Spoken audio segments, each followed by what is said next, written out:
Oh boy, this is getting real. Hi guys, welcome back to another video. So excited you could join me today. Today we're going to be talking about Sarai.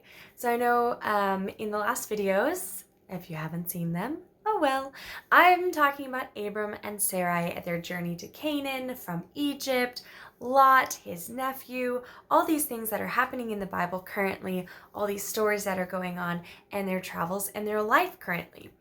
So right now, Abram and Sarai can't have kids.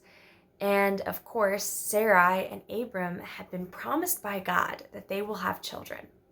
And I'm sure Sarai, at her age, which is getting up there, and so is Abram's, are getting pretty annoyed, pretty scared, and wondering what the heck is going on. So no kids, but they have servants. Sarai comes to Abram and tells Abram, all right, if I can't have kids, then take my servant Hagar, who's an Egyptian, which I'm assuming she came from Egypt from back when Abram and Sarai lived in Egypt and had a whole fiasco. So Sarai says they've been living in Canaan for 10 years. I'm sure they've been trying. Now Sarai gives up on herself and says, just take my servant and you'll have a kid through her, I guess. He does it. He listens to her. He goes into Hagar. Basically, she becomes his wife, in a sense of because they had sex, and she conceives, and she is pregnant. Now, as this is happening, though, Hagar is now looking down on her mistress, Sarai, because there's some pride going on. Sarai can't have kids. This servant woman, who Sarai is obviously desperate to have kids, now can have kids, so she's looking down on Sarai. Sarai gets angry at Abram and is like, this is on you, which it is. But at the same time, she's the one who told him to do it. So all this confusion. Abram says, she's your servant. Do what you want with her. So she starts to treat Hagar badly. Hagar gets upset, runs away. And I'm going to finish the rest of the story in the next video so that you have to look for it. So Hagar runs away from the whole situation, being pregnant with Abram's child. Let me go ahead and read the passage. Guys, this is crazy.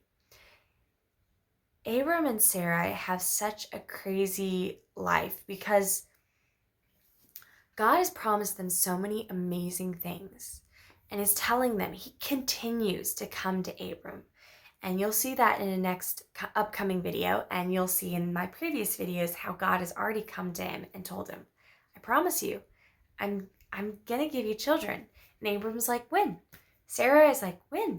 When is this happening? So Sarai thinks, well, this is the only solution because apparently I can't have kids, so I guess you're going to have to take a servant and you're going to have a child through her. And that is going to be our kid. So here's the passage. We're in Genesis 16. Now Sarai, Abram's wife, has borne him no children. She had a female Egyptian servant whose name was Hagar. And Sarai said to Abram, behold, now the Lord has prevented me from bearing children. Go into my servant. It may be that I shall obtain children by her. And Abram listened to the voice of Sarai. So after Abram had lived 10 years in the land of Canaan, Sarai, Abram's wife, took Hagar the Egyptian, her servant, and gave her to Abram, her husband, as a wife. Because God created sex for marriage. And so when it says to wife, it means they had sex. It's the consecration of the marriage. So now he basically has two wives in a sense where he just took Hagar. Crazy. And he went into Hagar and she conceived. And when she saw that she had conceived, she looked with contempt on her mistress. And Sarai said to Abram, "May the wrongdoing to me be done on you, be on you. I give my servant to your embrace." And when she saw that she had conceived, she looked on me with contempt. May the Lord judge between you and me. But Abram said to Sarai, "Behold, your servant is in your power. Do to her as you please." Wow. You can tell they're husband and wife getting in these tiffs. But this is serious, guys. This is crazy. Then Sarai dealt harshly with her, and she fled from her. I'm going to stop there. And you're going to see in the next video, we're going to cover a little bit of what happens with Hagar, because that's some more interesting stuff. So, so much confusion, so much anger, and this boils down again, guys, to fear and not trusting the promises God has for you. When we get fearful or angry or confused or worried, that's not of God.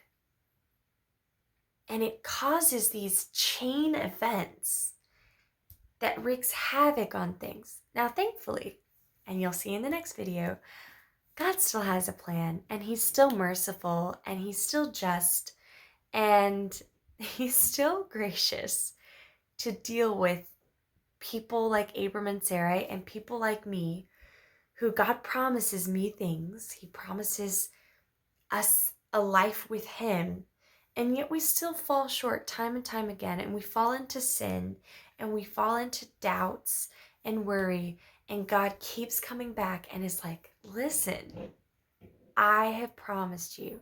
Just listen. Just wait. Just follow me." So that's a lesson for today, guys.